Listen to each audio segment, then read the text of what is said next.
ان حالات سے مایوس ہو کے اپنے سر پہ مارنے کی کوشش کرتے ہوئے حسان نیازی نے شور مچایا. جو ہماری انفارمیشن تھی، ہماری ایگزیکٹ انفارمیشن تو ہمارے پاس نہیں ہو سکتی نا جو ہمیں بتایا گیا، لیکن اصل اس سے زیادہ پرابلم یہ ہے کہ اس سیل میں وہ دونوں اشخاص موجود نہیں ہیں اور فیملی کو ملنے کی اجازت نہیں ہے. تو لہٰذا ہم یہ کہتے ہیں کہ فیملی کو ملانے کی اجازت ہونی چاہیے، جو سپریم کورٹ کا حکم ہے.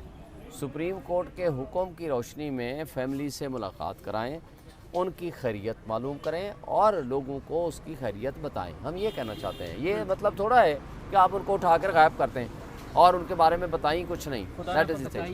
اللہ نہ کرے. وہ کیوں کریں گے؟ کیس لگا ہوا ہے، 4 بجنے کے بعد سماعت سٹارٹ ہو رہی ہے، اس میں کیا پیش رفت ہوگی؟ 5 بجے رات کا ٹائم ختم ہو جاتا ہے، کیا کہیں گے سر؟ یہ میری گزارش ہے چیف جسٹس سے، اس کو صبح 9:30 بجے فکس کیا جائے. باقی کیسز کو 2-3 دن کے لیے پینڈنگ کر دیں. اس کیسز کو 1 دن یا 2 دن میں فائنلی ڈیسائیڈ کر دیا جائے. یہی اس کا حل ہے، کیونکہ اگر آپ 3:30 یا 4 بجے کیس کا سٹارٹ کریں گے تو پھر ظاہر ہے اینڈ لیس یہ ایک میٹر ہوگا اور جلدی ڈیسائیڈ نہیں ہو پائے گا.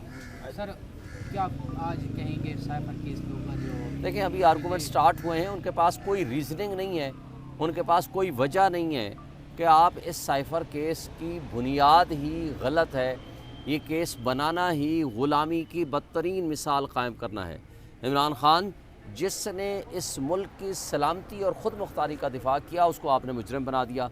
جس نے کہا تھا شہباز شریف بیکرز آر ناٹ چوزرز، جس نے کہا تھا خواجہ آصف نے، جس کو ڈیفنس منسٹر بنا دیا گیا، کہ امریکہ ہمارا وینٹیلیٹر ہے. آج ان میں کٹ پتلیوں سے پوچھتا ہوں، مجھے یہ بتائیں کہ جب آپ کو میزائل پروگرام کے حوالے سے 4 کمپنیوں پہ پابندی لگی ہے تو آپ کیوں نہیں بول رہے؟ وہ آپ کا وینٹیلیٹر کیوں خراب ہو گیا؟ اور آپ کا وہ آقا ہے وہ کیسے آپ سے ناراض ہو گیا؟ اصل بات یہ ہے کہ غلاموں کی کوئی اوقات نہیں ہوتی. غلاموں کو غلاموں کی طرح ٹریٹ کیا جاتا ہے. جب یہ غلامی قبول کرتے ہیں تو وہ آقا بن کے ان کے ساتھ بیہیو کرتے ہیں. لیکن جب عمران خان کے ساتھ بیہیو کرتے ہیں تو عمران خان ایبسلیوٹلی ناٹ کہتا ہے، اپنے ملک کی اور سلامتی اور خود مختاری کا دفاع کرتا ہے. یہ فرق ہوتا ہے ایک لیڈر میں اور ایک غلام میں. اچھا شعیب شاہین صاحب، کل بتائیے گا، کل الیکشن ہوئے ہیں اور عفنان اللہ صاحب نے بیان دیا ہے کہ 8 فروری کو ہمیں ہرانے کی کوشش کی گئی تھی، تو جو کل کے الیکشن سے ثابت ہو گیا ہے، کیا کہیں گے آپ؟ دیکھیں عفنان اللہ صاحب جھوٹ بول رہے ہیں، میرا نہیں خیال کہ وہ سچ بول رہے ہیں. ان کو بھی اندر سے پتہ ہے. وہ ایک بادشاہ اوپر بیٹھا ہوا ہے، اس نے وائسرائے اور اپنے کارندے نیچے چھوڑے ہوئے ہیں، اور ان کے کارندوں میں یہ ریٹرننگ آفیسرز بھی شامل ہیں. اور الیکشن کمیشن بھی جس طرح جرائم کی آماجگاہ بنا ہوا ہے اور ان سارے جرائم کو پروٹیکشن اور شیلٹر دے رہا ہے، یہ ساری دنیا نے دیکھا. مجھے بتائیں وہاں جو صحافیوں کے ساتھ بیہیو ہوا، مجھے بتائیں آپ میرا انٹرویو کر رہے ہیں، آپ کو اٹھا کے لے جائیں. یہ کہاں کا جرم ہے انٹرویو کرنا اور انٹرویو کرانا؟ آپ مجھے بتائیں صحافیوں کا کیا قصور تھا یا کیمرہ مین کا کیا قصور تھا؟ ان کو اٹھا کے لے گئے. اسی طرح وہ سامنے سب کی آنکھوں کے سامنے پریزائڈنگ آفیسر کی سٹیٹمنٹ اٹھا لو کہ جی وہ ڈبے لائے ہیں، لا کر کے اس میں ووٹ لائے ہیں، پتہ نہیں کہ 800-900 ہزار ہے، 1800 ہے، کتنا ہے، وہ ڈبوں میں ڈال دیا زبردستی. مجھے بتا دیں اگر یہ الیکشن تھا تو اس الیکشن سے کرانے کی ضرورت کیا تھی؟ اس کا صاف ستھرا طریقہ تو آصف علی زرداری نے نکالا. اس نے کہا میری بیٹی گرمیاں ہیں، وہ کسی جگہ ووٹ مانگنے نہ جائے. انہوں نے سارے بندے اٹھائے، ان اپوز کرا دیا. آپ اسی طرح کا کوئی الیکشن کمیشن کے ذرائع سب کو آپ ایک نوٹیفیکیشن کرتے ہیں، سارے نااہل، صرف پی ایم ایل این کے لوگ جو ہے وہ اہل. ہمارے ساتھ پہلے بھی یہی کیا تھا 8 فروری والے الیکشن میں. آپ کو یاد ہوگا میرے سمیت 90% ہماری جو ٹاپ لیڈرشپ تھی، سب کے جو کاغذات تھے وہ ریجیکٹ کر دیے تھے. کیا ہوا تھا پھر اس کا انجام؟ پھر ہم ہائی کورٹوں میں آئے، ہمارے کاغذات بحال ہوئے.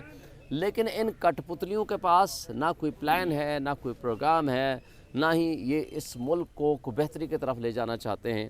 ان کا مقصد صرف اور صرف عوام کے اوپر ظلم ڈھانا. ابھی دیکھنا یہ کٹ پتلیوں نے اپنا مقصد حاصل کر لیا. اب یہ بجلی کے روز اس کا ریٹ بڑھا رہے ہیں، پیٹرول کا ریٹ بڑھا رہے ہیں، اور گیس کا بل بڑھا رہے ہیں، اور بے روزگاری میں اضافہ کر رہے ہیں. لوگوں کے پاس کھانے کو کچھ نہیں ہے. یہ جو بدماشی اور بےایمانی انہوں نے مچا رکھی ہے وہ سب آپ کے سامنے ہے. اور یہ ان کا وتیرہ ہے کہ عوام کو اتنا دبا دو کہ وہ روٹی کے لالے ان کو پڑ جائیں. اور یہ اسی مقصد کے لیے یہ ساری حرکتیں کی جائیں. شعیب شاہین صاحب معلوم تھا کہ 8 فروری والا ہی کام ہونا ہے، تو پھر بائیکاٹ کیوں نہیں کیا گیا الیکشنز کا؟ دیکھیں وہی یہ چاہتے ہیں ہم بائیکاٹ کر جائیں. ہم اس گندے نظام کو ننگا کر کے اس چوک چوراہے میں لانا چاہتے ہیں. ہم جتنا ان کو گندا کریں گے, ننگا کریں گے, ایکسپوز کریں گے, پبلک میں ان کے خلاف مزید نفرت پھیلے گی, لوگ اٹھیں گے. عوامی انقلاب تو آ چکا ہے. 8 فروری کو کیا تھا؟ یہ عوامی انقلاب تھا. عوامی انقلاب کے راستے میں جو لوگ رکاوٹیں پیدا کر رہے ہیں, اب ان لوگوں کے خلاف لوگ اٹھ کھڑے ہوں گے.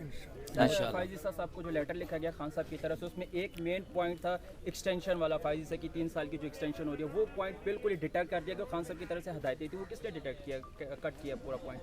اب یہ ان انٹینشنل غلطی بھی ہو سکتی ہے, لیکن میرا خیال ہے کہ اب نیا لیٹر جائے گا اور in continuation of the previous letter, اور اس کو ہائی لائٹ کیا جائے گا. IMF کے لیٹر میں بھی خفا ہوئے تھے کافی. خان صاحب نے جو پوائنٹس بولے تھے یہ انٹینشنلی کون مسٹیکس کر رہا ہے, یہ کہ اپنے بس بیٹھی ہوئے جو مستیاں کر رہے ہیں اس طرح؟ میرے پاس تو یہ اختیار نہیں ہے کہ میں انکوائری کے بغیر کس کا نام لے دوں, کیونکہ بہت دفعہ ہو چکی ہے وہ